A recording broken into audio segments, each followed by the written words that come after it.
Bonjour à tous, je vous invite à vous abonner à cette chaîne, à aimer, à partager, à commenter ces vidéos, c'est très important. C'est une manière de nous soutenir. Merci à vous tous. Rebonjour Nicolas. Bonjour chers Clémence et chers amis progressistes de la zone libre. Salut.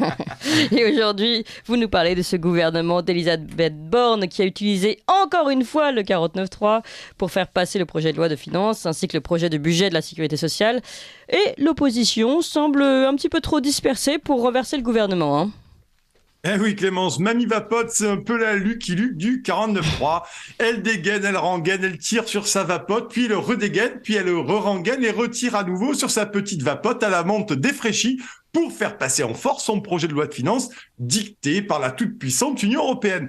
En même temps, Babette Milborn a, face à elle, chers amis, la confrérie des Dalton qui se sont alliés par opportunisme à une palanquée de pieds nickelés en sandales. Alors tout ce beau monde s'est généreusement insulté pendant plusieurs jours, mais sous la pression populaire des électeurs de lointaines circonscriptions, le RN a daigné finalement voter la motion de censure de la NUPES.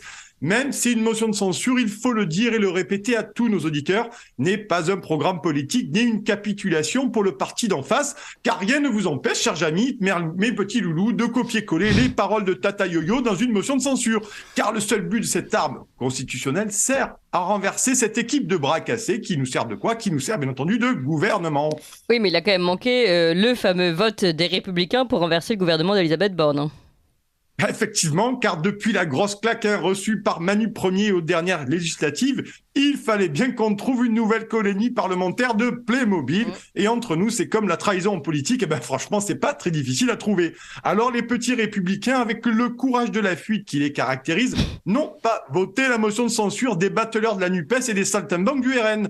Et pour se dédouaner, la ligne officielle des républicains, inspirée du manuel officiel de la couardise caca-cucu, a été d'affirmer qui ne souhaitait pas d'un chaos institutionnel. Alors si on lit entre les lignes, les républicains et leurs convictions en texture de tuyaux d'arrosage veulent surtout éviter la grosse mornifle de nouvelles élections législatives qui enverraient beaucoup d'entre eux, beaucoup, pointer au Pôle emploi et se prendre à la tronche par la même occasion la réforme bien sournoise de l'assurance chômage que leur propre parti a considérablement durci, bien au-delà des espoirs les plus brutaux de la Macronie en goguette. Et ça, ça les enchante pas des masses, les Playmobil de chez LR. Et puis, en réalité, ils n'arrivent pas à se trouver des points de désaccord avec Emmanuel Macron, ni sur le plan économique, ni sur le plan social, car les Républicains sont une amicale de mondialistes européistes qui ne l'assument pas. Et puis, finalement, perdre son mandat de député, c'est perdre quoi? C'est perdre 7 493 € bruts mensuels, c'est s'asseoir sur ses frais de mandat et de secrétariat, c'est aussi la fin, les loulous, des voyages en première classe TGV et un avion aux frais du contribuable français. Fini les 20 000 balles annuelles pour s'équiper en bureautique et en communication. Et il faudra aussi faire le deuil de la prise en charge des nuits d'hôtel à Paris à hauteur de 200 €. Et je passerai, chers amis, sur les 250 € d'augmentation de juillet pour faire face à l'inflation, pour laquelle d'ailleurs aucun député ne l'a ramené l'été dernier.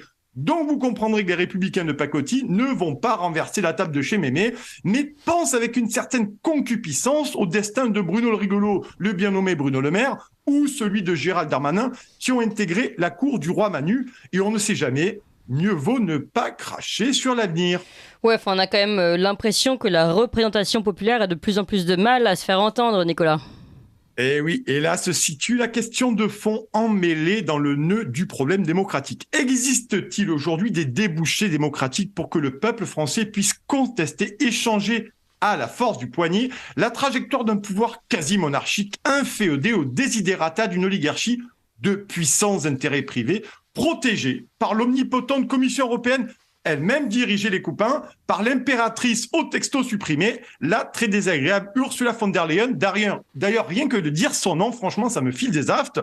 Car aujourd'hui, notre régime parlementaire n'incarne plus qu'un théâtre d'ombre où s'agite sur scène une opposition en carton-pâte, soucieuse d'assurer le plus longtemps possible ses petits privilèges dignes de l'ancien régime. Alors ça gueule à la télé, ça se contorsionne, ça vitupère chez Hanouna, ça chouine à la radio, mais ça encaisse tant que le système perdure. Gilets jaunes, abstention massive, manifestations en tout genre, grève, blocage, sont les symptômes d'un peuple qui a été méprisé, effacé, alors qu'il est lui-même l'unique victime expiatoire des politiques brutales et irresponsables. Et à ce rythme-là, les émotions populaires deviendront de plus en plus incandescentes et féroces, jusqu'à se sentir légitime, à tort ou à raison, à reprendre le contrôle du pays et de son destin. Mais encore faudrait-il ne pas être inculte et aussi décérébré pour en prendre conscience le plus tôt possible au plus haut niveau de l'État et s'empresser de redonner aux Français, ma chère Clémence, leur dignité et leur souveraineté totale et entière. Ce serait pas mal. Merci beaucoup, Nicolas Vidal de Pitch Média. À bientôt. Vous appréciez cette émission? Alors aidez Radio Courtoisie à en produire d'autres en indépendance totale. Rendez-vous sur soutenir.radiocourtoisie.fr. Merci d'avance.